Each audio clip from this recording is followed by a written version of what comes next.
TikTok. Aujourd'hui, on commence ça super relax, le retour au travail. Et quoi de mieux, quoi de plus relaxant que de parler d'une nouvelle plateforme TikTok, qui est pas si nouvelle que ça, mais c'est la première fois qu'on utilise TikTok pour Handshake, donc j'ai fait un test, j'en ai parlé à personne, on n'a pas fait de pub, absolument rien, et voici les chiffres qu'on a eus en 2 semaines à peine. Donc là, ça fait un petit peu plus de temps, mais j'ai rien publié. Mais quand même, c'est 612 j'aime. On a presque 10 000... je crois en fait qu'on a 10 000 vues de cumulé. C'est 10 000 fois plus que qu'est-ce qu'on a sur YouTube, Facebook et Instagram cumulé. Donc TikTok, c'est une excellente plateforme de discovery qu'on appelle. Donc c'est une plateforme que vous pouvez utiliser pour vous faire connaître. TikTok devient une plateforme aussi de plus en plus utilisée pour faire de la conversion. On se situe plus en fait au top of the funnel pour ceux qui vont connaître le terme. Donc top of the funnel, c'est vraiment sur l'introduction de qu'est-ce que c'est le produit, quel problème est-ce que ça va régler. Je vous ai épargné les détails, on n'est pas là aujourd'hui pour parler de ça. Aujourd'hui, c'est vraiment pour faire du reviews de marketing sur TikTok. On m'a dit qu'il y avait déjà des TikTok en marketing. Work smarter, not harder for your small business marketing plan. Gary Vee's content model is one of the most productive ways that you can create content so you can get the most amount of reach with the least amount of effort. So here's how it works. First, you create a piece of long-form content. This is the orange box, meaning a YouTube video or a podcast. Ideally, you have both audio and visual. Here's where you get your efficiencies. So now that you've created your long-form content, you can then cut it down into short-form pieces of content that can live across a bunch of different channels. For example, you could create a podcast by just stripping the audio from that original YouTube video. Or you can find a poignant piece within your YouTube video, clip a minute of that, and make that into its own IGTV. You could transcribe the video and create a blog post out of it. You can grab some images from the video and make their own memes. You're creating content that is contextualized to each social channel, but it all is derived from the same piece of long-form content. Give it a try. This is a great way to stretch your content and save time. Ok, c'est une bonne stratégie. La stratégie de Gary Vee, comme vous l'avez pu comprendre, je vais répéter pour ceux qui comprennent peut-être pas l'anglais.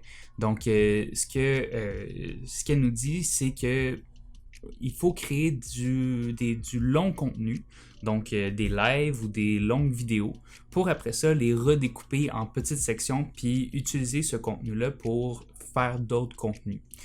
Il y a un terme qu'on utilise en marketing qui s'appelle le marketing evergreen. Il y en a peut-être qui vont me taper sur les doigts et qui vont me dire que c'est pas totalement ça. Vous avez raison, le marketing evergreen, ce que ça veut dire en fait, c'est un piece of content, donc un contenu que vous allez créer qui va tout le temps être au goût du jour. Donc, moi, je le classerais là-dedans parce que le fait d'avoir une longue vidéo, puis c'est exactement ce que j'ai fait avec Handshake sur notre TikTok. J'ai pas fait de nouveaux contenus, j'ai juste repris de nos anciens contenus de live, j'ai coupé des sections, j'ai rien rajouté, j'ai pas fait de montage, absolument rien du tout. J'ai juste rajouté du texte en haut, en bas, ça m'a pris 30 secondes gros max. Puis j'ai mis ça en ligne, puis on a eu la visibilité qu'on a eue. Je vous recommande pas l'approche shotgun. Okay? L'approche shotgun, c'est un peu ce que Gary Vee dit. Ce qui est de prendre votre contenu, le découper en morceaux, ça va. Par contre, de le découper puis de le réutiliser puis de l'envoyer partout en même temps, c'est pas un truc que je vous recommande de faire parce que vous pouvez le faire puis c'est sûr que si vous avez le temps de le faire, c'est une bonne stratégie, un bon truc que vous pouvez mettre en place. Par contre, si vous êtes tout seul, je sais que la plupart des gens qui nous écoutent, vous êtes soit tout seul, soit vous avez une équipe mais vous n'avez pas de département de marketing, soit vous avez un département de marketing, vous en faites partie, mais on s'entend que vous avez d'autres choses à faire que ça, puis ce que vous voulez trouver en regardant nos lives, nos vidéos, c'est des trucs pour économiser du temps ou économiser de l'argent en termes de marketing. Donc, l'approche shotgun, c'est bien lorsque vous voulez tester le marché. Mais ça, vous faites ça comme en démarrage ou à une grosse étape où est-ce que vous voulez changer. Donc, next one. Et donc, le prochain, c'est Maxime Pronovo Marketing. Juste vous dire, je les connais absolument pas, les gens que je vous présente, donc c'est uniquement pour faire du reviews. Alors, ce commentaire-là faisait suite, en fait, à la vidéo que j'ai fait concernant le site web qui permet de connaître le nombre de faux abonnés sur différents comptes Instagram et Charli D'Amelio est effectivement une vedette très connue. Alors, on va aller voir combien de faux abonnés ça possède, ce compte-là. Alors, selon le site Fake Follower Audit de SparkToro, la populaire danseuse américaine possède 39,1% de faux abonnés. OK. Il n'y a pas de truc à savoir si est-ce que c'est vrai ou pas. Le pourcentage, c'est assez difficile. Moi, je crois pas tant à ça de savoir quel est le pourcentage de faux abonnés. Les chiffres qui sont importants, c'est pas le nombre d'abonnés. Puis ça, je peux vous le dire, il y a un propriétaire d'agence que je connais, que je déteste parce que, là vous allez dire, Olivier, t'es rancunier. Oui, ok, oui, de un, oui. Parce que je l'avais déjà invité à participer à un de nos projets, puis il nous avait dit que on voulait profiter de sa notoriété parce que on n'avait pas beaucoup d'abonnés, puis qu'on n'était pas crédible vu qu'on n'avait pas beaucoup d'abonnés. Excuse-moi, Big, mais tout le monde passe par là. Quand tu commences une entreprise, tu peux pas faire pouf puis avoir 10 000 abonnés. Je peux aller acheter des abonnés, puis en avoir 10 000, puis retourner le voir, puis il va faire « Ah, ben là, t'es crédible! » Mais non, c'est pas comme ça que ça marche, OK? Les personnes intelligentes ne vont pas juger votre entreprise en fonction du nombre d'abonnés que vous avez. Les personnes intelligentes vont juger de la crédibilité en fonction de l'engagement que vous avez. Si vous avez 20 000 abonnés, OK? Puis ça, il y a beaucoup de grosses entreprises, des gros comptes, là, des Target, des Walmart, des Best Buy, qui ont des huge numbers, OK? Ils ont plein d'abonnés, puis ils ont 2 ou 3 personnes, 2 ou 3 likes par post. Les faux abonnés, c'est un problème, c'est un fléau que vous allez avoir. Nous, on en a eu beaucoup, puis on a été assez smart pour les enlever. Donc, comment est-ce que vous pouvez faire? Il y a comme plusieurs catégories, OK? Il y a les faux abonnés, qui sont des robots.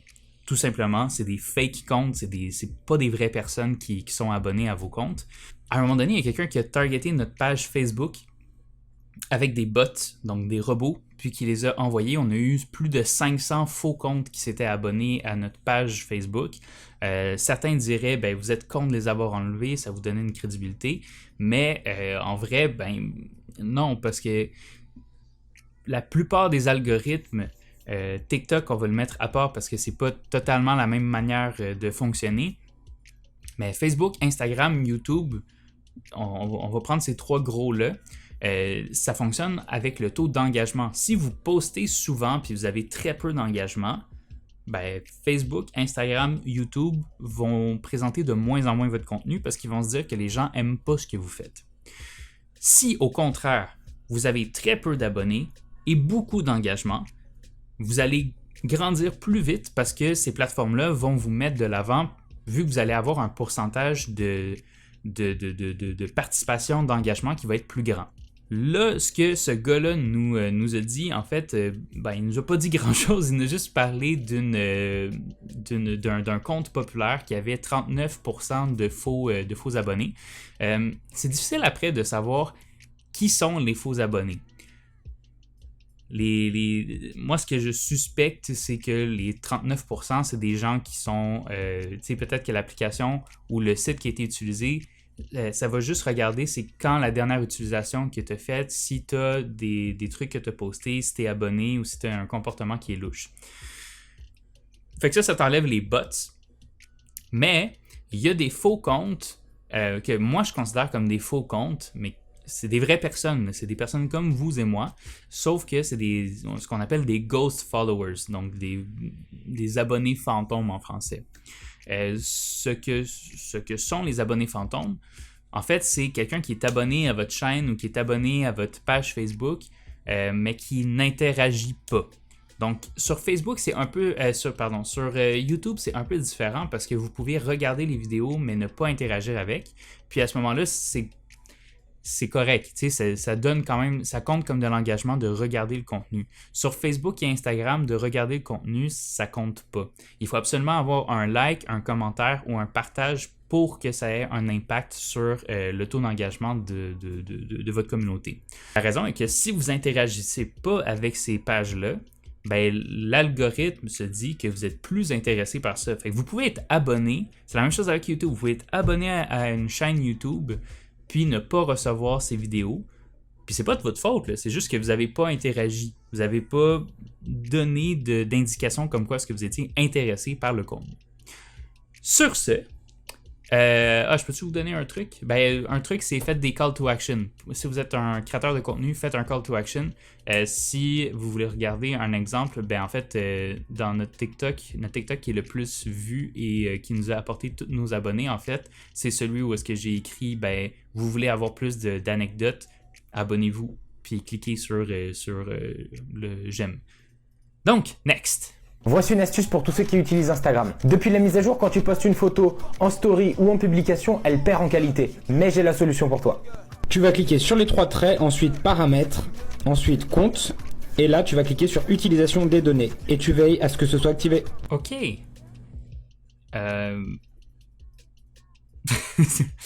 Pas grand chose à dire à part que je sais pas, je l'ai pas essayé. C'est vrai qu'il y a une petite perte de qualité lorsqu'on poste des trucs sur Instagram, mais en même temps, c'est juste que les photos sont compressées pour que ça prenne moins de place, moins de bandes passantes, ça prend moins de temps à être téléchargé par les utilisateurs. Donc, si vous les mettez en HD, probablement que les gens qui ont une connexion Internet moins stable ou qui ont moins de données vont moins regarder peut-être votre contenu parce que ça va prendre plus de temps à se charger.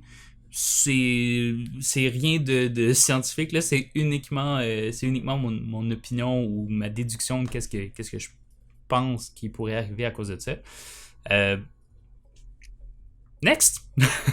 Inside GIF, search for a sparkling GIF and expand it like this onto your screen. Next, inside the color option, hold down on a color that you like until it fills the screen. Choose the new gallery option inside stories and upload any photo of your choice. You can tap on the screen to choose its shape. Now, here's the fun part. Choose the eraser tool and draw any shape that you want on the screen, and the sparkle GIF will actually shine through. I also added some text, and here's the final end result. Follow for more tips like this. Ok, c'est un excellent tip. Sortez des sentiers battus. Lorsque vous faites des stories sur Instagram, premièrement, faites des stories sur Instagram. Si vous n'utilisez pas ça, vous perdez beaucoup de potentiel à vous faire découvrir. C'est tout simple, hein, c'est tout con. Si vous faites des stories, il y a beaucoup plus de gens qui vont aller sur Instagram puis qui vont seulement aller regarder les stories. Moi, c'est ce que je fais. Si vous postez une photo sur Instagram, à moins que vous soyez mon bestie, là, ben, je vais pas vraiment regarder vos photos. Donc, si vous utilisez ni les Reels, ni le IGTV, ni les Stories, ben, Instagram, vous pouvez fermer ça puis juste pas l'utiliser. Ça vous sert à rien à part être peut-être un CV ou un portfolio numérique, là. Donc, c'est ça. Fait que si vous faites pas de Stories, faites-en. Puis si vous faites des Stories, ces trucs-là, je trouve que c'est original, mais en même temps, je sais pas, c'est pas si épatant que ça, là. C'est pas un hack en soi, c'est si vous voulez changer de visuel, mais en soi, si vous voulez faire ça aussi pour vos stories, vous pouvez aller sur des applications comme Canva. Donc, vous pouvez faire vos trucs déjà faits sur Canva, donc pas besoin que ça soit dégueulasse avec le trait du doigt puis que ça soit pas lisible. Mais j'avoue que c'est glittery, c'est bien. L'utilisation des GIF, vous pouvez débattre de ça en commentaire, comment est-ce qu'on le prononce. Moi, je trouve que c'est vraiment bon parce que si vous mettez juste une photo avec du texte dans une story, les gens vont skipper. Donc, les gens vont regarder la photo et vont faire « Ah ouais, c'est beau », puis ils vont skipper. Mais s'il y a un GIF, whichever, s'il y a quelque chose qui bouge, si c'est une vidéo, les gens vont rester puis ils vont l'écouter jusqu'au bout. Puis ça, c'est pour tout et n'importe quoi. Hein. Si vous faites des publicités sur les sur Facebook ou Instagram, que vous faites des Google Ads, que vous faites quoi que ce soit, là, tout ce qui fonctionne bien, c'est des trucs qui bougent. Donc, même chose pour les stories. C'est ce que j'avais à dire sur ça. Donc, next! First page of Google, I only trust one single hack. Let me show you. So I want you to go to semrush.com, slide here where it says content marketing, then topic research, put your main keyword here like Instagram tips, your country, hit content ideas, and here you are, the headlines of the topics you need to analyze and the questions you need to answer in your blog or your website. Like how, can, what. See the whole graph with all the ideas on the related topic here, and click cards in order to see the subtopics of your main theme, like Instagram Reels, Instagram Stories, Instagram Bio, anything. And there's a magic button here, the trending subtopics, where you can see what is trending right now. So all you need to do is understand which blog posts you're gonna write next, like this one. Go to my link in bio to try it for free and go for it. Là, on tombe dans quelque chose qui est plus intéressant. C'est le SEO. Donc, ce Constantinos nous dit comment faire pour apparaître dans les premiers résultats. Si vous voulez apparaître dans les premiers résultats, il faut faire ce qu'on appelle du SEO ou du SEM/SEA. Donc, c'est soit de l'optimisation du site web ou du Search Engine Marketing. Donc, de payer Google pour apparaître sur soit des publicités Google Ads ou des publicités textuelles dans Google pour apparaître dans les premiers résultats. Ceci étant dit, il y a des stratégies en SEO. Donc là, ici, il nous en présente une, c'est d'utiliser un outil qui s'appelle SEMrush. Donc SEMrush, c'est un outil que nous, on utilise. Puis, la seule affaire que je vais vous dire, c'est que SEMrush, oui, c'est un outil qui est magique. Il y a tout dedans. C'est même peut-être trop pour la plupart des gens. Si vous avez une petite entreprise, n'utilisez pas SEMrush. Si vous êtes une agence de marketing, vous n'avez pas le choix d'utiliser SEMrush. Si vous êtes un travailleur autonome, un marketeur, travailleur autonome, tu n'as pas le choix d'avoir SEMrush ou d'avoir d'autres outils qui sont similaires, qui font à peu près les mêmes choses. Je pense à Ubersuggest, qui est un outil de Neil Patel que nous aussi on utilise, puis qui vient complémenter aussi l'offre de service de SEMrush. Par contre, ce qu'il faut savoir, c'est que SEMrush, premièrement, ce gars-là, c'est une offre il fait du affiliate marketing. Okay? Fait que si vous cliquez sur son lien, vous lui donnez de l'argent. Donc, il est peut-être un petit peu biaisé dans son opinion. Moi, je vous dis que non, c'est un bon outil. Je ne suis pas affilié avec SEMrush, donc je n'ai pas de lien à vous partager, mais c'est un excellent outil. Par contre, ce que je vais vous dire et que lui ne vous dira pas, c'est que SEMrush, c'est pas gratuit. Il y a un ou deux outils qui sont gratuits et c'est pas ceux qu'il vous a montré. Ce qu'il vous a montré, ça fait partie de la liste de services qui sont offerts par SEMrush et ça peut vous coûter jusqu'à 400 US par mois.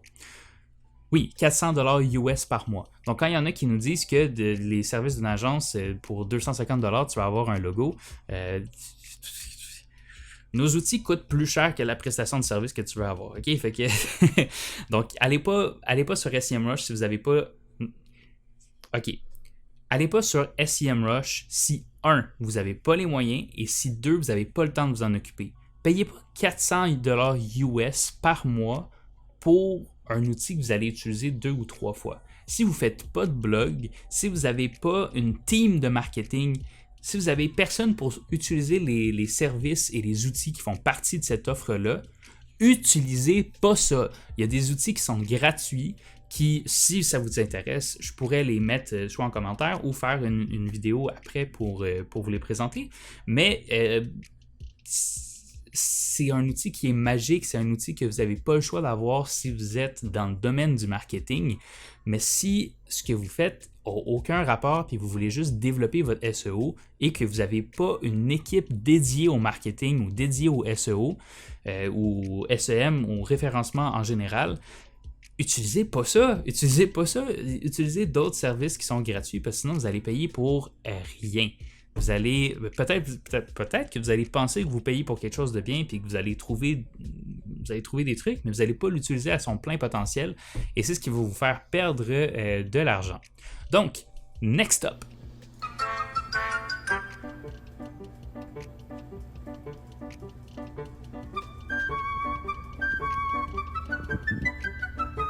Je vais en parler très vite parce que c'est quelque chose que je veux parler dans une prochaine vidéo, donc je vais juste essayer de tease vraiment rapidement. Premièrement, la vidéo, j'aime pas cette approche-là, l'approche de vous dire comme tu pourrais être riche si tu faisais ça, c'est 3 trucs faciles pour devenir instantanément riche et glamour. Non. Ce qu'elle vous parle, c'est du affiliate marketing. Donc, ce que le gars d'avant nous parlait avec SEMrush. Chaque fois que quelqu'un vous dit cliquez sur le lien et vous obtiendrez un pourcentage de rabais dans la bio ou essayez gratuitement telle affaire, c'est des affiliés. Puis c'est correct, ok? Allez pas leur lancer des rushs, là, c'est leur moyen de se faire de l'argent. Puis nous aussi, on est affiliés avec certaines entreprises parce que c'est des entreprises en fait que nous, on croit en leurs produits ou on croit en leurs services. Donc c'est pas mal ça. T'sais, HubSpot, on l'utilise depuis le début, puis je suis un fervent défendeur de cette application-là. Donc, ce qu'elle vous dit de faire, ou en fait ce qu'elle essaie de vous faire réaliser, c'est que vous portez, mettons, des vêtements de Nike, Adidas, des vêtements de McDo ou n'importe quoi, là, des vêtements qui sont brandés d'une compagnie, puis que vous ne recevez pas une rémunération, puis même au contraire, vous allez payer pour les recevoir. C'est vrai que quand tu y penses comme ça, c'est un peu contre-intuitif. Pourquoi est-ce que tu t'habillerais avec des vêtements de la marque? Mais pourtant, la marque Champions, même Nike, Adidas, pour les reprendre, Apple, il y a des gens qui portent des vêtements avec le logo de Apple. Donc, pourquoi est-ce que les gens font ça? Parce qu'ils aiment la marque. C'est tout. C'est aussi simple que ça. Parce qu'ils aiment la marque. Puis, il n'y a pas grand-chose de plus à dire. Pourquoi est-ce qu'ils payent? C'est parce qu'ils voient une valeur dans cet objet-là et qu'ils veulent témoigner. En fait, c'est pas parce que tu portes un chandail Nike que tu veux dire à tout le monde que tu aimes Nike. C'est que tu aimes le chandail Nike, donc tu portes le chandail Nike. Puis si tu as payé pour, c'est parce que tu as payé pour parce que tu aimais le chandail Nike. Donc oui, tu fais de la publicité pour Nike, oui, tu peux créer une trend, mais vous n'êtes pas cave parce que vous payez pour une marque. C'est vrai que c'est intéressant de se poser là-dessus. Pourquoi est-ce qu'il y a des gens qui achètent nos vêtements Handshake? Parce que les vêtements sont beaux, sont de bonne qualité. Puis, en fait, c'est tout simple, c'est pour ça. Oui, vous faites un peu de la pub, mais en même temps, vous ne vous promenez pas de personne en personne pour leur dire « Hey, regarde, est-ce que tu connais Nike qui font des super beaux chandails? » Vous n'êtes pas tous influenceurs, vous êtes tous influencés et influençables, mais on est loin de tous être influenceurs. C'est ce que je veux dire. Ce qu'elle vous dit, par contre, ça, j'aime pas ça, elle vous dit « That's why you're broke ». J'aime pas cette approche-là. Okay? C'est pas vrai. Vous pouvez faire du marketing par affiliation. Nike, je sais pas s'ils font ça, probablement pas. Mais en fait, probablement que oui, ils le font, mais pas avec monsieur, madame, tout le monde. Okay? Pour faire du marketing, du affiliate marketing, du marketing d'affiliation, il faut avoir une base de personnes à qui est-ce qu'on on parle constamment sur les réseaux sociaux ou sur un site web. Donc, il faut soit avoir un blog, il faut soit avoir une base de clients ou il faut avoir une base de followers qui interagissent avec nous sur nos réseaux sociaux.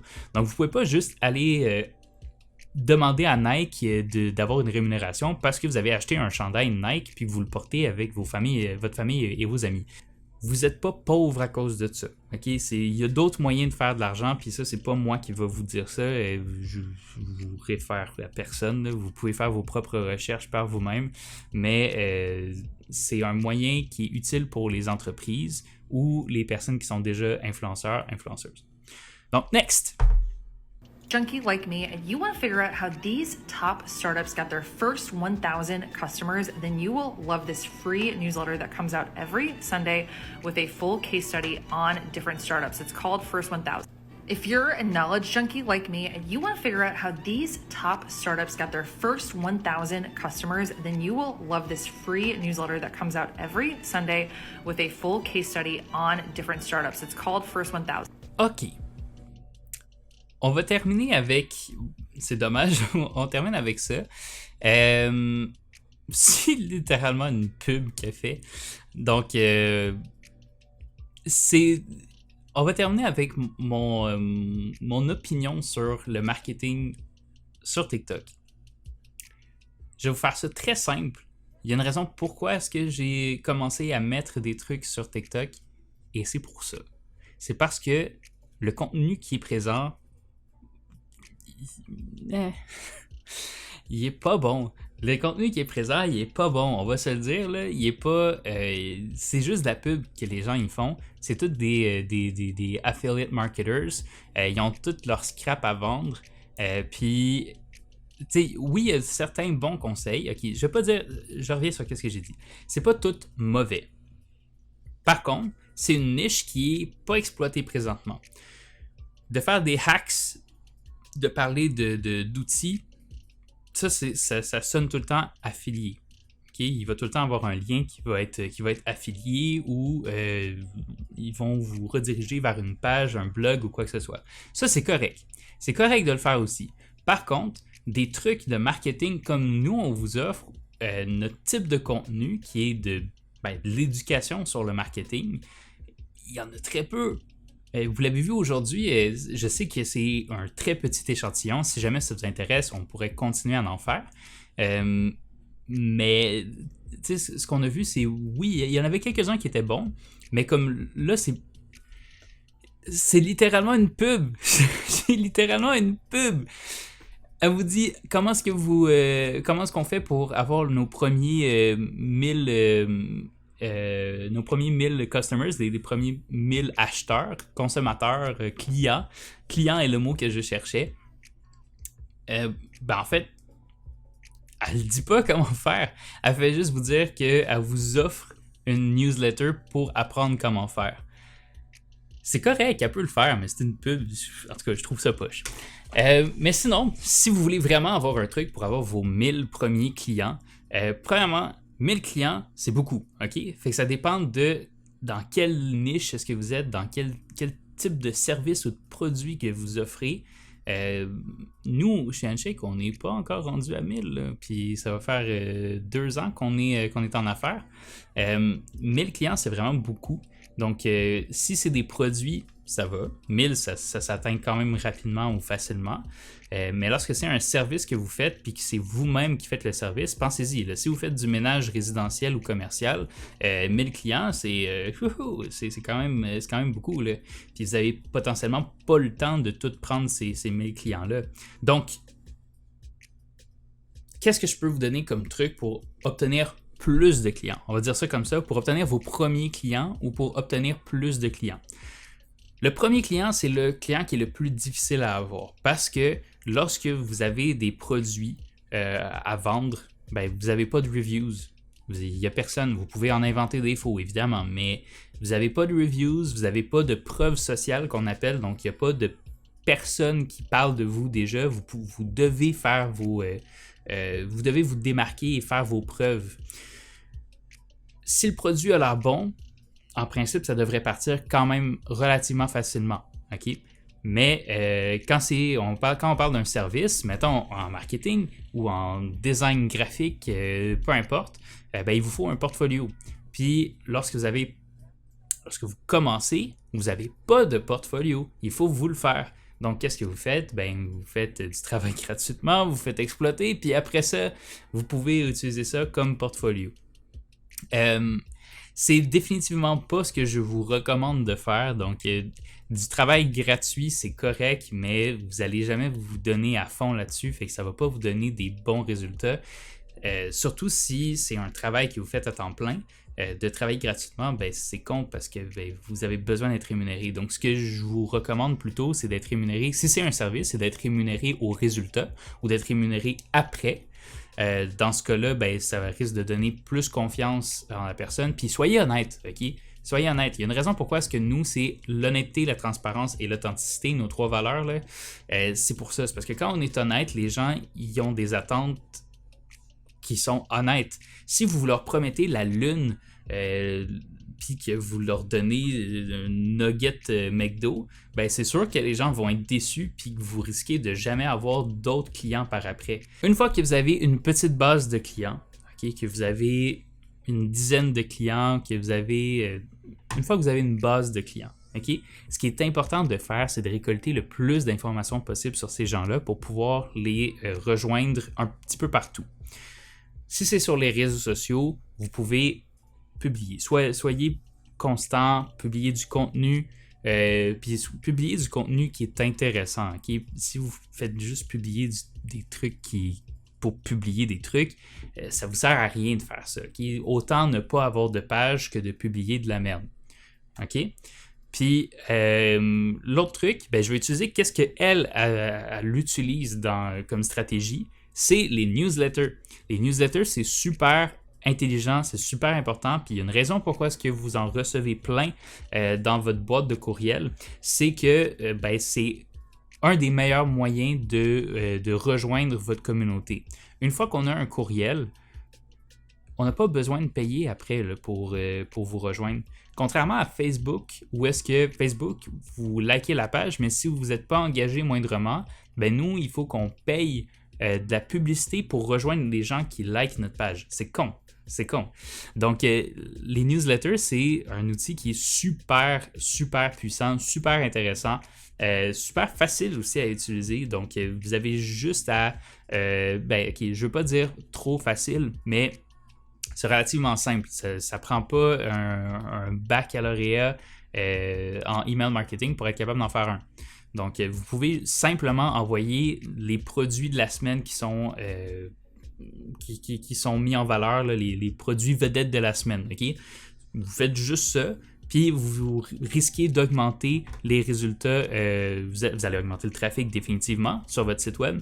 Et en plus de ça, vous allez augmenter les chances de convertir ces gens-là en clients. L'autre type de newsletter que vous pouvez faire, c'est du copywriting, donc pour essayer de vendre. Ça, il y en a beaucoup qui font ça pour vendre des formations, vendre des livres, vendre des consultations, vendre des services. Ça aussi, c'est un bon outil. Ça, par contre, ça prend un petit peu plus de travail parce qu'il faut savoir comment vendre en écrivant. C'est pas juste le Publisac que tu envoies à chaque semaine ou à chaque 2-3 jours. Donc, ce que je vous recommanderais, en fait, c'est si vous n'avez pas les connaissances puis que vous vendez des produits, faites des newsletters Publisac. Il y en a plein qui vont vous dire de ne pas faire ça parce que ça convertit moins que de faire du copywriting. Mais on s'entend que moins, c'est déjà mieux que pas du tout. OK? Donc, je vais être honnête avec vous, là. C'est sûr que de faire du copywriting, ça va booster vos chiffres. Mais si vous faites déjà rien pantoute, puis que le plus que vous pouvez vous offrir, c'est faire ça, du Publisac, de faire du retail, de dire c'est quoi les produits qui sont en vente cette semaine, ben faites ça, OK? Si ça vous donne une vente de plus par semaine, ben tant mieux, c'est une vente de plus par semaine, puis le temps que vous allez avoir pris pour faire vos newsletters, c'est tout automatisé après, OK? Tu le fais une fois, puis après ça, ben tu l'envoies, puis ça s'envoie à tout le monde.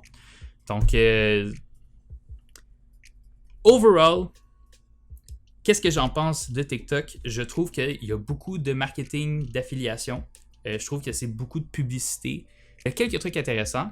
Il y a quelques chaînes qu'on a vues aujourd'hui, quelques TikTok qu'on a vus qui étaient utiles. Mais de là à dire que ça va augmenter vos chiffres de vente par 10 000, bof, pas tant. Je ne penserais pas que ce soit vraiment... je crois qu'on est encore dans la spéculation, puis on est encore dans le glitter. Donc, c'est des gros titres qui font en sorte que les gens vont convertir. On est dans l'ère que YouTube est de moins en moins. Ce que je veux dire, c'est le clickbait. Donc, les gens vont cliquer parce qu'ils vont voir 10 moyens faciles d'augmenter vos clients drastiquement. Donc, les gens vont cliquer là-dessus. Puis ça, c'est correct. Mais l'affaire, c'est que les trucs qu'ils vont te donner, c'est pas des trucs qui vont vraiment augmenter vos clients. Donc c'est ça. Je serais curieux de voir si vous en avez des TikTok à proposer. J'en ai vu très peu aujourd'hui. Définitivement, c'est quelque chose que je voudrais refaire dans le futur. Donc, sur ce, on se serre la main. À la semaine prochaine. Ciao tout le monde.